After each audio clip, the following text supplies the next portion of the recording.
Dari sektor kamera, Poco M4 Pro memiliki sensor utama 64 megapiksel di belakang yang ditemani 8 megapiksel ultrawide dan 2 megapiksel makro. Sementara untuk yang gemar selfie, ada kamera 16 megapiksel di depan. Komposisi yang di atas kertas standar saja di kalangan smartphone 3 jutaan rupiah. Untuk fitur-fiturnya, Anda disuguhkan mode yang umum ditemukan pada kebanyakan smartphone seperti Night, Portrait, dan Pro untuk pengaturan manual. Hasil fotonya sendiri terbilang oke-oke saja pada kondisi cahaya yang ideal. Tajam, warnanya sedikit diangkat agar terlihat lebih menggugah selera, dan dynamic range-nya lumayan. Mode portrait mampu menghasilkan foto dengan efek bokeh yang natural dan cukup rapi, asalkan Anda memotret di tempat terang. Sementara mode night bisa diandalkan untuk kondisi indoor yang agak temaram, atau outdoor saat malam hari. Belum bisa disebut istimewa, tapi juga tidak mengecewakan. Sedangkan untuk kamera selfie, hasil fotonya juga cukup jernih di kondisi cahaya yang ideal. Secara default Anda bakal langsung menyadari ada efek penghalusan pada bagian wajah, yang untungnya tidak terlalu berlebihan. Dynamic range-nya pun cukup aman saat memotret dengan latar yang agak terang. Poco M4 Pro dapat merekam video hingga resolusi 1080p di 30 fps, baik menggunakan kamera belakang maupun kamera depan. Ya, sayangnya belum ada opsi 60 fps apalagi 4K.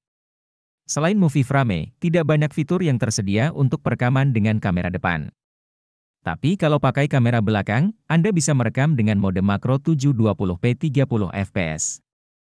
Untuk menunjang kinerjanya, Poco M4 Pro mengandalkan MediaTek Helio G96. Chipset keluaran tahun 2021 ini performanya masih bisa diandalkan untuk kebutuhan masa kini. Sekadar informasi, chipset ini masih mengadopsi fabrikasi 12 nm. Memori yang ditawarkan ada dua opsi, yakni 6128GB dan 8256GB. RAM bawaannya bisa ditambah secara virtual hingga 2GB atau 3GB.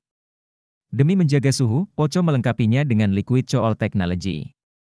Selama menggunakan Poco M4 Pro, menurut kami performanya terasa gesit dan responsif.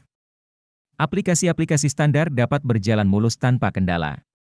Kebutuhan yang lebih berat seperti gaming pun bisa terfasilitasi dengan baik, walaupun tentunya bukan dengan setting grafis tinggi di sebagian judul. Mobile Legends misalnya, dapat dijalankan dengan setting rata kanan secara lancar. Genshin Impact dengan pengaturan lowest masih dapat dimainkan dengan lumayan stabil pada frame rate kisaran 30-an. Sementara PUBG Mobile bisa sampai smooth ultra stabil untuk dimainkan dalam durasi yang lama.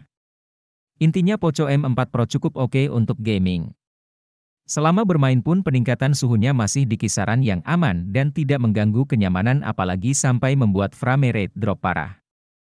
Pada game berat seperti Genshin Impact, penurunan frame rate akibat suhu yang mulai naik baru akan terasa setelah bermain sekitar 40 menit.